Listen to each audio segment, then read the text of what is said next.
Have you ever walked through the ruins of an old abbey? The wind whistles through the empty arches. You can almost hear the faint echo of chanting monks.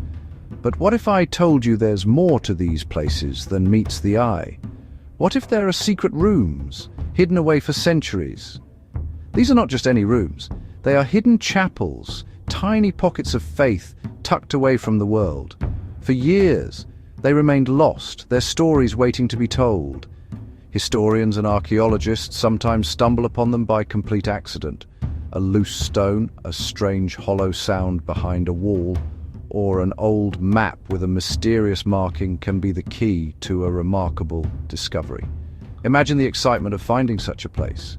One moment you're examining a dusty old storeroom. The next you've discovered a doorway that hasn't been opened in 500 years. Behind it lies a small, perfect chapel. The air is still and silent. Faded paintings might cling to the walls, telling stories from the Bible. A stone altar might stand in the center, worn smooth by centuries of prayer. These are not grand cathedrals built for the public. They were private, intimate spaces, created for personal reflection and quiet devotion. They offer us a secret window into the past, a chance to connect with the people who lived and worshipped here so long ago. The discovery of these chapels is like solving a historical puzzle. Each find adds a new piece to our understanding of monastic life.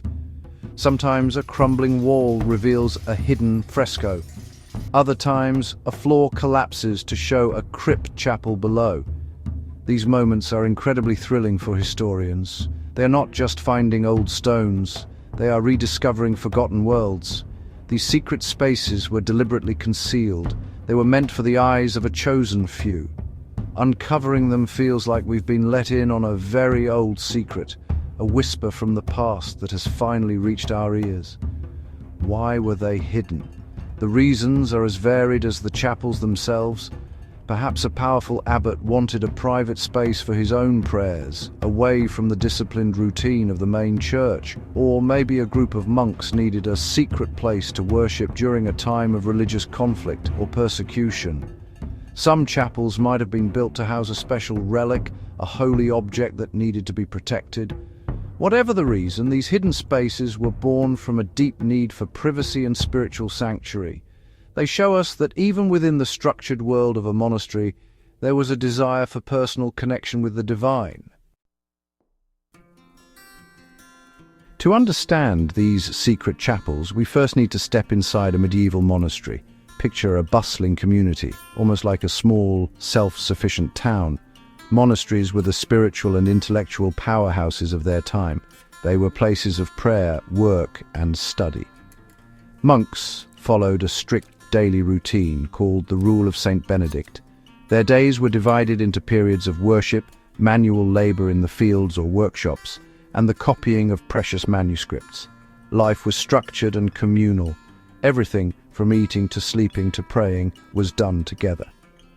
The main abbey church was the heart of this community, where monks gathered for services 8 times a day. But this communal life could be demanding. Imagine living your entire life surrounded by the same people, following the same rigid schedule, day in and day out. There was very little room for privacy or personal expression. This is where the idea of a secret chapel becomes so fascinating. It offered a rare escape. It was a place where a monk could be alone with his thoughts and his faith.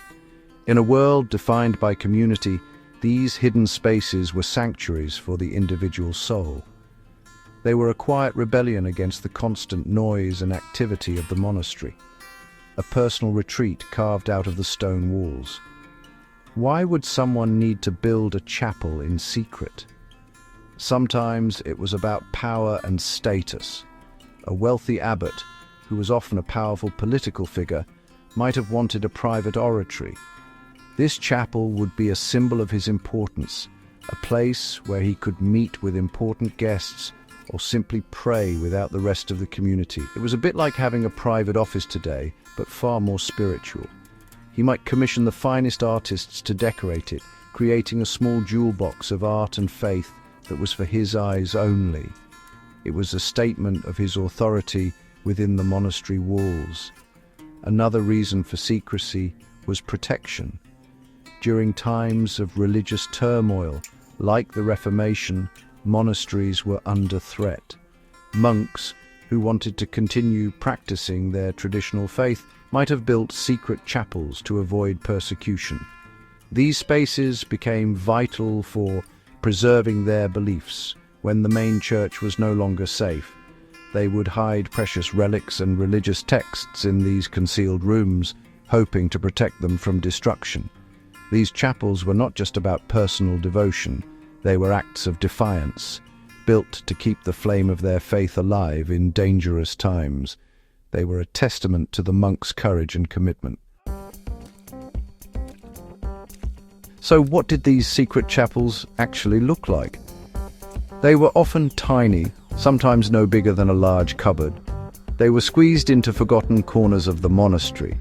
You might find one tucked away behind the library in a disused bell tower, or dug out of the earth beneath a chapter house. Their location was key. They had to be out of sight and out of mind.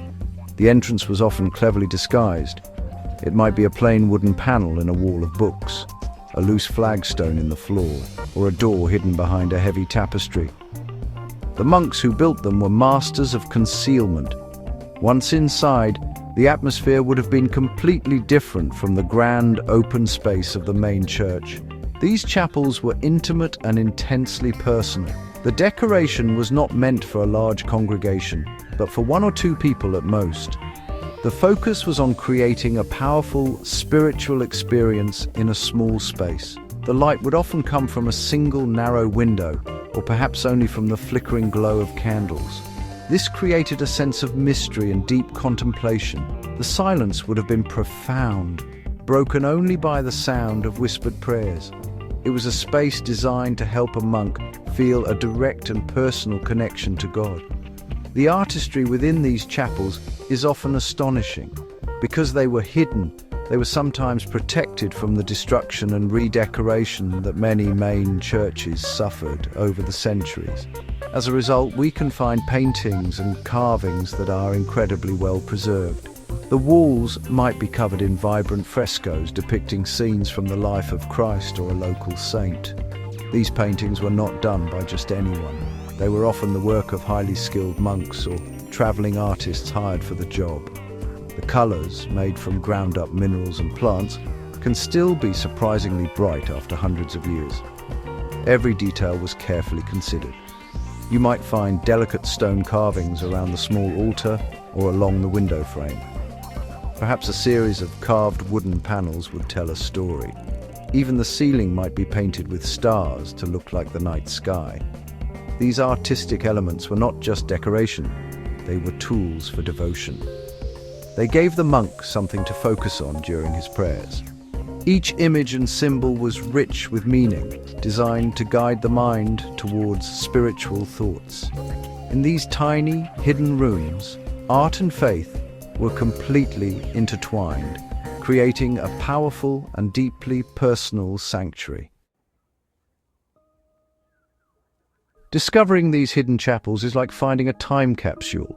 They give us a rare glimpse into the personal, emotional world of the people who lived in monasteries.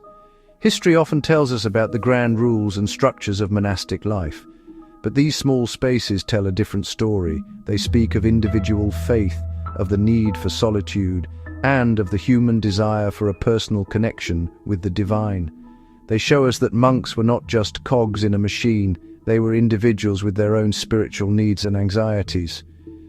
These chapels are physical evidence of their inner lives, a part of their story that was never written down in official records.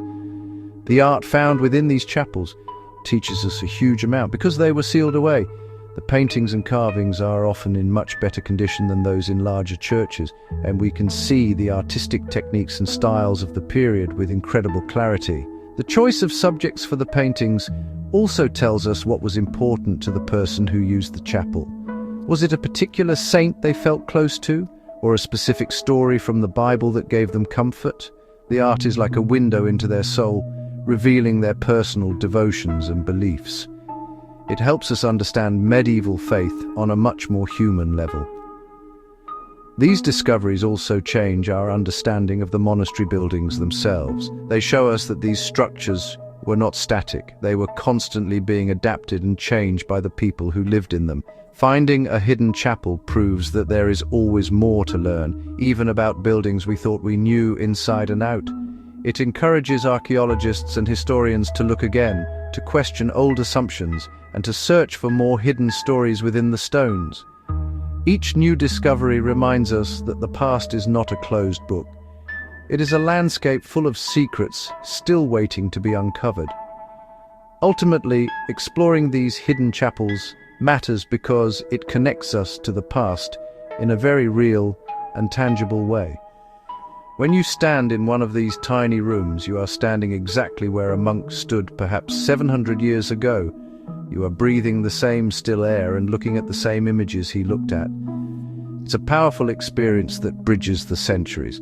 It helps us understand that the people of the past were not so different from us.